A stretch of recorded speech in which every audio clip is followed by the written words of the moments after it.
Hello guys, welcome to my YouTube channel psychology classes. दोस्तों, आप सब जानते हो कि अभी लॉकडाउन चालू है और लॉकडाउन में हमें अपना जो टाइम है उसको यूटिलाइज करना है।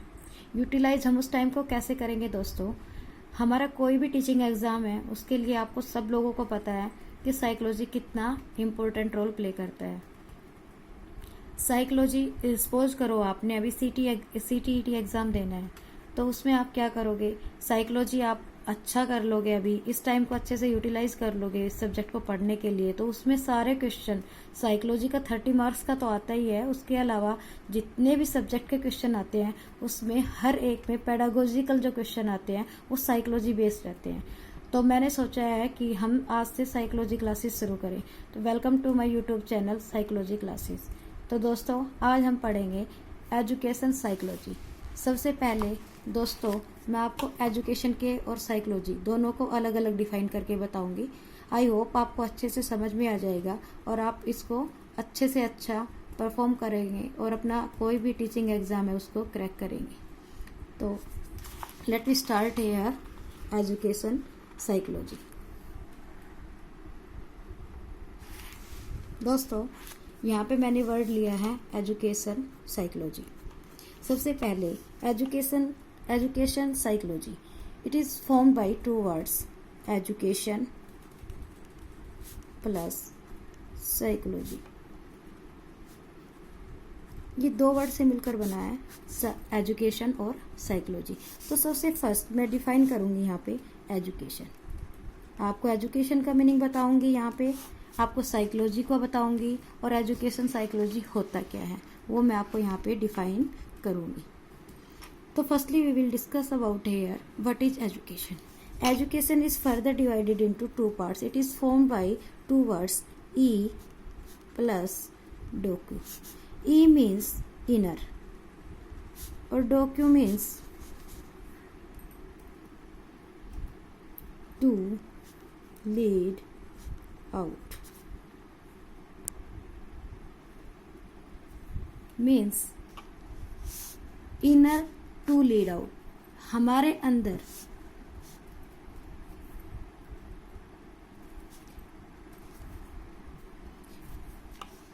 दोस्तों ई और डोकू का मीन्स ई का इनर, डोकू का टू लीड आउट। तो इसमें हम क्या करेंगे?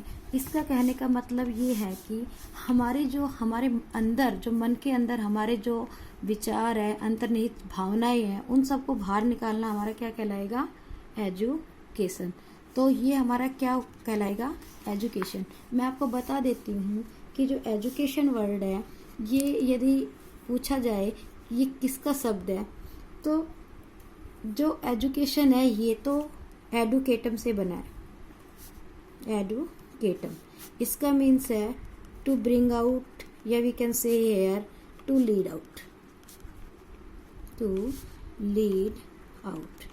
और वैसे जो शिक्षा वर्ड है एजुकेशन का, जो हिंदी में है वो है शिक्षा। और ये शिक्षा किससे बना है? ये संस्कृत की एक धातु है सिक्स। ये सिक्स धातु से बना है जिसको हम शिक्षा बोलते हैं। और एजुकेटम क्या है? हमारा एक इंग्लिश वर्ड है, टू लीड आउट। हमारे जो विचार है उनको प्रकट करना, हमारे जो विचार है उनको बाहर निकालना, हमारे मन के अंदर जो अंतर्निहित भावनाएं हैं उन सबको बाहर निकालना, वो हमारा क्या है? एजुकेशन कहलाता है। नेक्स्ट हम देखेंगे दोस्तों psychology. Psychology is also formed by two words, psycho plus psyche plus logos. किससे बना है? Psyche means soul, soul means अपनी आत्मा जिसको हम बोलते हैं। Logos means science. It means psychology is nothing but psychology is a soul of science.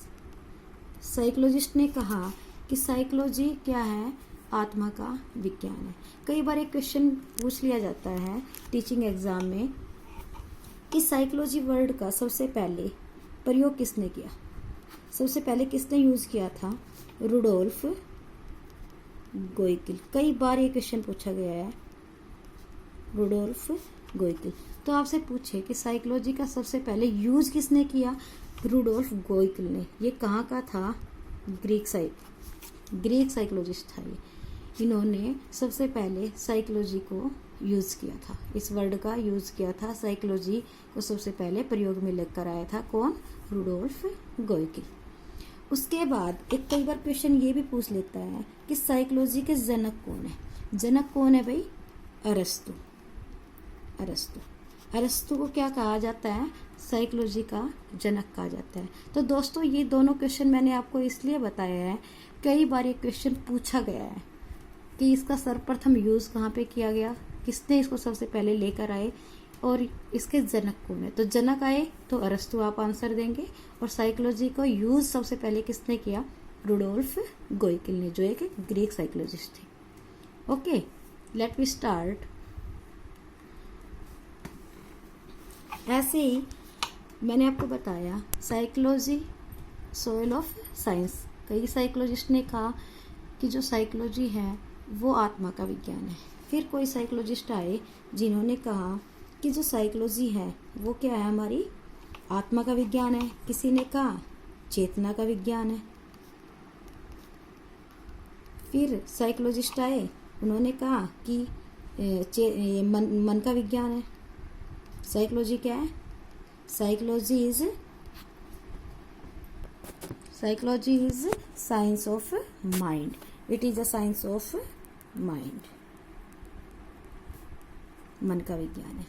उसके बाद दोस्तों एक साइकोलॉजिस्ट आया, उन्होंने कहा कि psychology is a science of behaviour. उन्होंने कहा कि जो साइकोलॉजी है वो क्या है? साइंस ऑफ बिहेवियर, मीन्स वो व्यवहार का विज्ञान है। तब से लेकर और आज तक साइकोलॉजी को व्यवहार का विज्ञान माना गया है। और ये व्यवहार का विज्ञान किसने दिया? जेबी वॉटसन ने। ये क्वेश्चन बहुत ज़्यादा बार पूछा गया है कि psychology is science of behaviour, ये किसने दिया? व्यवहारवाद का सिद्धांत किसने दिया? तो आंसर क्या होगा इसका? जेबी वॉटसन। व्यवहारवाद के पिता किसको बोला जाता है? जेबी वॉटसन को। इसी क्वेश्चन को कई बार घुमा फिरा के पूछा गया है। इसीलिए दोस्तों मैं आपको बता रही हूँ, व्यवहारवाद किसने दिया है? जेबी वॉटसन ने दिया है। व्यवहारवाद का सिद्धांत आ जाए, साइंस ऑफ बिहेवियर आ जाए, बिहेवियरिस्टिक थ्योरी आ जाए, वो किसने दिया है? जेबी वॉटसन ने। तो इसीलिए दोस्तों अलग अलग साइकोलॉजिस्ट ने साइकोलॉजी को अलग अलग वे में डिफाइन किया है। आज दोस्तों हमने इतना ही पढ़ा है कि साइकोलॉजी, एजुकेशन साइकोलॉजी क्या होती है। और इसके अंदर दोस्तों मैं आपको बता देती हूँ कि एजुकेशन साइकोलॉजी, हमारी एजुकेशन में इसका यूज़ क्या है। देखो, हमने बोला कि एजुकेशन का मतलब है टू ब्रिंग आउट, मीन्स किसी की जो अंतर्निहित भावनाएं हैं हम उसको प्रकट कैसे करेंगे, उनको बाहर निकालना हमारा क्या कहलाएगा? एजुकेशन। और साइकोलॉजी उन्होंने क्या कहा? व्यवहार। तो व्यवहार से उसको कनेक्ट कर दिया एजुकेशन को। कैसे? कि जो व्यवहार है, किसी व्यक्ति का व्यवहार हमें नहीं पता चलता, लेकिन हम जब उसको देखते हैं तो कुछ हमारे मन में अवधारणाएं ऐसी बन जाती है कि ये अच्छा है, ये अच्छा सोच रहा है, ये तो उसका फिर हम उसको ऑब्जर्व करते हैं, तो उसका व्यवहार हमें कैसा लगा, तो वो उसकी क्या कहलाएगी? उस बंदे का जो सोच रहा है वो उसकी साइकोलॉजी पे डिपेंड करता है, वो उसके बारे में कैसा सोच रहा है, तो वो बंदे की क्या है? साइकोलॉजी। और इसका रोल बच्चों के लिए इसीलिए ज़रूरी है कि जो छोटी क्लासें रहती है उनमें हम बच्चों का, आजकल हर एक स्कूल के अंदर साइकोलॉजी इतना ज़्यादा इम्पोर्टेंट हो गया है। जब तक हम बच्चे को उनकी गहराई तक जाके उनकी सोच के लेवल तक अपने आप को नहीं सोच सकते, तब तक हम उनको पढ़ाएंगे कैसे? कई बच्चे बहुत शार्प माइंडेड होते हैं, कई थोड़े वीक भी होते हैं, कोई मीडिएटर भी होते हैं। उन सबको अलग अलग ढंग में लेकर आना, उनकी साइकोलॉजी को पहचानना, इसीलिए चाइल्ड साइकोलॉजी बहुत ही ज़रूरी हो गई है। इसीलिए इस स्कोप को एजुकेशन के अंदर लाया गया है। तो दोस्तों आज हमने एजुकेशन पढ़ा, साइकोलॉजी के बारे में पढ़ा, एजुकेशन साइकोलॉजी के यूज़ के बारे में पढ़ा। आई होप आपको ये वीडियो पसंद आया होगा। यदि आपको ये वीडियो पसंद आया है तो प्लीज़ लाइक एंड शेयर करना ना भूलें। Thanks for watching, to continue.